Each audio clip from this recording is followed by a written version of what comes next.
Ya. Semua pegang perutnya. Semua pegang perutnya. Dan katakan, aku lapar banget akan firman-Mu Tuhan. 1, 2, 3. Aku lapar banget akan firman-Mu Tuhan. Semua pegang lehernya. Katakan, haus banget akan firman-Mu Tuhan. 1, 2, 3. Haus banget akan firman-Mu Tuhan. Lapar, haus, lapar, haus. Coba, 1, 2, 3.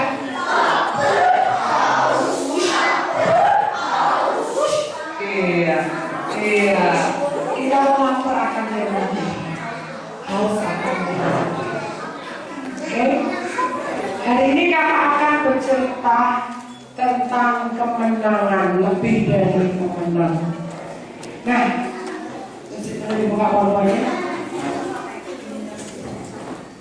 Tahukah kalian bahwa setiap hari kita ada di medan perang? Wow, medan perang. Itu kan aku nggak bawa senjata, aku nggak bawa pistol. Kok katanya iya bawa betul senjata firman Allah yaitu pedang roh. Tapi maksudnya Bu Kris katanya kok nggak bawa pedang beneran, nggak bawa pistol, mau perang sama siapa? Belanda sudah pergi kok. Kita nggak bawa runcing, kita nggak berperang melawan Belanda kok. Nah, siapa yang tahu kita setiap hari sebenarnya ada di medan perang. Perangnya melawan siapa? Iblis. Tapi musuh kita tidak cuma iblis. Selain iblis siapa lagi? Nafsu. Diri sendiri. Betul Kevin. Nah, diri sendiri kok melawan diri sendiri, anggap diri sendiri gitu. Gimana maksudnya melawan diri sendiri?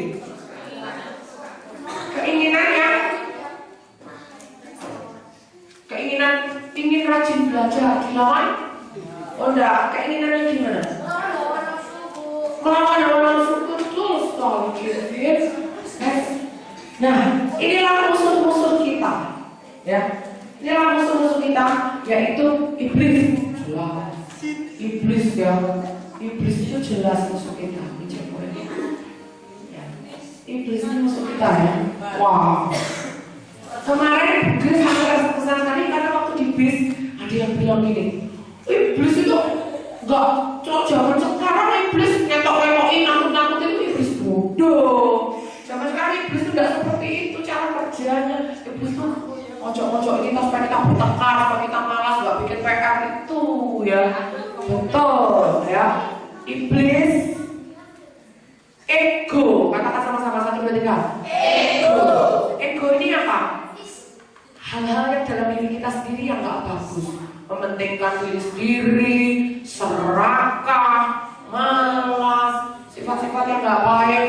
Sin ini apa ini? Dosa. Dosa ini juga hukum dosa. Coba yang tulis akan jatuhkan benda sebuah benda. Jatuh nggak kalau buku lepas? Oh iya, jatuh. Kalau dilempar ke atas, kira-kira nempel di atap apa jatuh? Masa toh? Oh iya, jatuh juga. Kenapa dia kok jatuh? Betul, yaitu gaya gravitasi atau daya tarik bumi. Tapi kalau pesawat terbang bisa nggak jatuh? Punya apa? Mesinnya namanya apa cara kerjanya? Ada yang tahu? Loh, seandainya mesin jahit terus dipasang di pesawat bisa? Mesin jahit gecek. Nggak bisa. Mesinnya cara kerjanya apa namanya? Aerodinamika. Katakan sama-sama 1, 2, 3. Aerodinamika. Nah, dosa ini ada hukumnya sama seperti benda. Kalau dilempar pasti jatuh ke bawah. Tapi hukum ini bisa dilawan. Sama seperti benda setiap kali jatuh itu kena hukum gravitasi. Tapi kenapa pesawat bisa nggak jatuh? Karena dia melawan hukum gravitasi itu dengan aerodinamika. Nah, hukum dosa. Kita semua ada dalam hukum dosa. Hukum dosa tuh gini, kepengennya bikin PR, tapi kok tetap aja males. Kepengennya senyum, bilang terima kasih, tapi tetap aja keluarnya ketus. Kepengennya bantu mama nyapu-nyapu, tapi nanti saya akhirnya lupa. Kepengennya urut sama mama, tapi selalu mama orang lagi gini. Antara hati sama yang dilakukan kok nggak sama. Itu karena kita ada dalam hukum dosa. Nah ini harus dilawan. Nah musuh kita yang keempat apa? Apa? Pengaruh dunia yang jahat. Apa? Pengaruh dunia yang jahat. Sekarang ikuti Bu Kris ya. 4 musuh kita. 4 musuh kita. Si iblis jelek.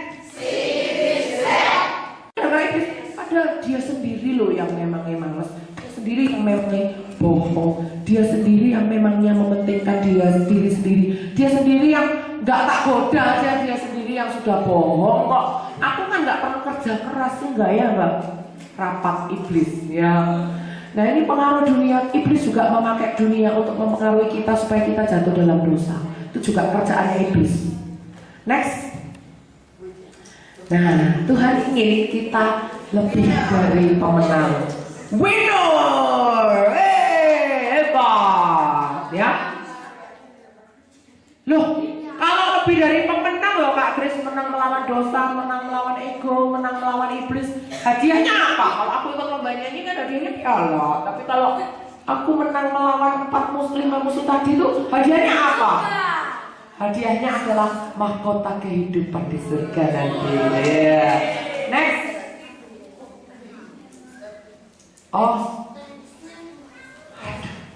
Oh ya.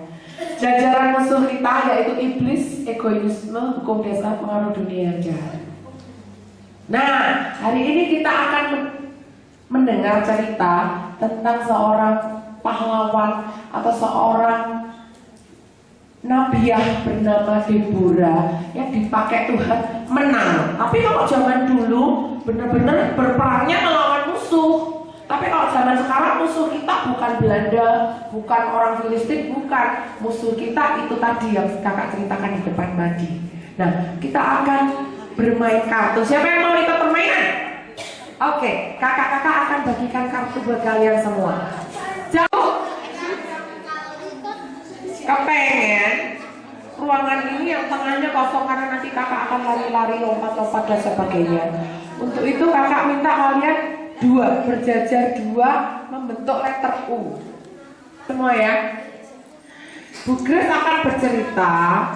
Nah setiap kata yang Bu Grace ucapkan kalau ada di kartu kalian itu jangan ditempel di kotak-kotak dulu, dikeluarkan dulu dari kotak. Nanti kalau ada kata yang Bu Grace ucapkan, ternyata kalian punya kartunya, taruh di kotak pertama. Kotak kedua terus. Siapa yang lengkap dulu 5 kotak, cepat-cepat berdiri. Tapi tidak boleh, saya sudah lengkap, nggak boleh. Berdiri saja. Nanti Bu Grace akan bercerita terus. Nah itu nanti Kak Esther akan mencatat. Yang berdiri pertama itu siapa dicatat. Berdiri kedua itu akan dicatat lagi. Yang berdiri ketiga dicatat lagi. Tapi yang berdiri itu benar-benar sudah lengkap 5 kartu tersebut semua. Sampai di sini apakah jelas? Jelas? Oke, Bu Grace akan lihat. Jangan dimasukkan kotak dulu. Keluarkan dari kotak. Keluarkan dari kotak. Nanti yang sudah disebut baru tahu bersama. Keluarkan dari kotak dulu.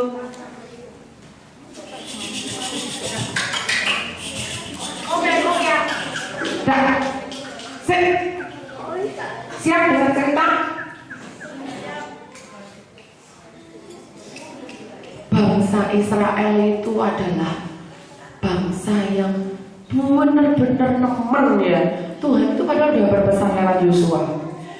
Hai bangsa Israel, kalau kamu masuk ke tanah Kanaan dan mendapatkan semua berkat Tuhan di sana, jangan sampai nyembah Allahnya orang Kanaan, Allahnya orang Yebus, Allahnya orang Feris. Berhala-berhala mereka tuh tidak boleh disembah. Tapi bangsa Israel setelah masuk tanah Kanaan malah ikut nyembah berhala.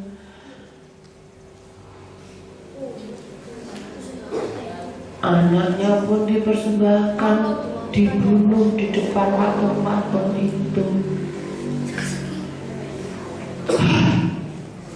Tuhan tuh benar-benar umatku udah tak berkati kok kayak gitu. Oh, Tuhan memang penuh kasih, tapi kalau dia sudah gemes, geram,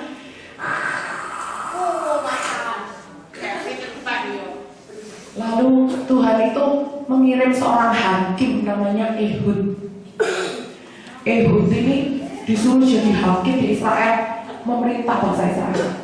Lah akhirnya lama-lama juga udah tua, mati juga. Kalau ada hakim yang menghakimi, mereka takut akan Tuhan, takut akan Tuhan.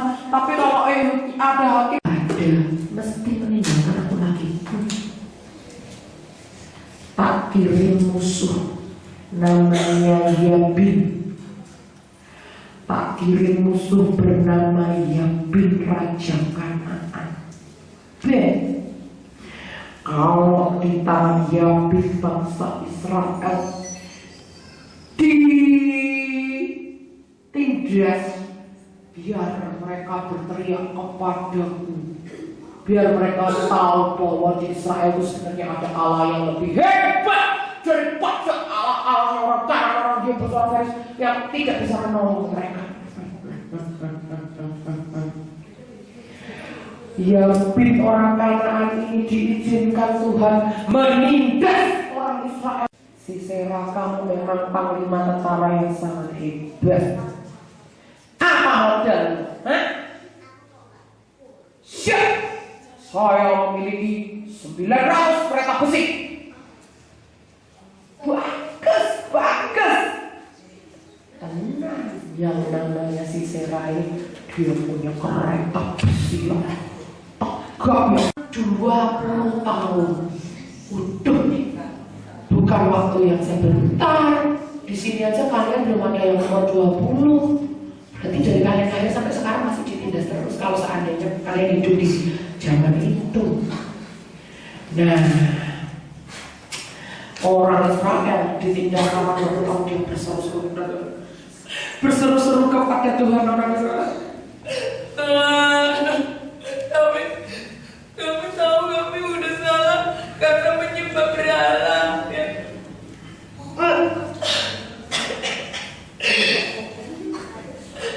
Gak kuat loh, panen diambil. Terus anakku makan apa? Tuhan, kami berseru kepada Tuhan. Tolong, tolong. Mereka berseru-seru kepada Tuhan. Aduh, gimana ini? Tuhan kira-kira mendengar gak seruan mereka? Di kanan kau ada, di kiri kau ada, di atas dan di bawah kau ada. Wah, bangsa Israel ada di bawah. Di bawah tindasan orang Kanaan. Tuhan ada. Waktu mereka berdoa, Tuhan juga dengar. Waktu mereka nangis, sampai kapan? Tuhan juga dengar. Nah, akhirnya Tuhan ya gak tega juga. Karena seperti orang tua kalian, kalau kalian nakal, kalian didisiplin, dihukum. Sedih kok gak dapat uang jajan. Apa Tuhan hukum terus? Apa orang tua kalian menghukum terus? Karena enggak, minggu depannya gak dikasih uang jajan lagi. Gak mungkin dihukum selamanya gak dapat uang jajan terus, gak mungkin. Demikian juga Tuhan. Tuhan tuh lama-lama ya mendengar teriakan orang Israel, ya gak tega. Ya telinga juga gatel. Kasihan juga orang Israel ini. Baik, Tuhan memanggil seorang perempuan bernama Deborah. Dia istri Lapidot dan dia seorang nabi dan dia adalah hakim Israel. Deborah.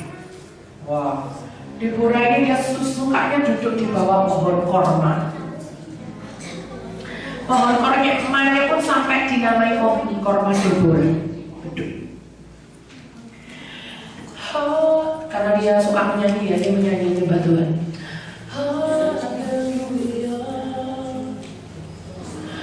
Heavenly shore.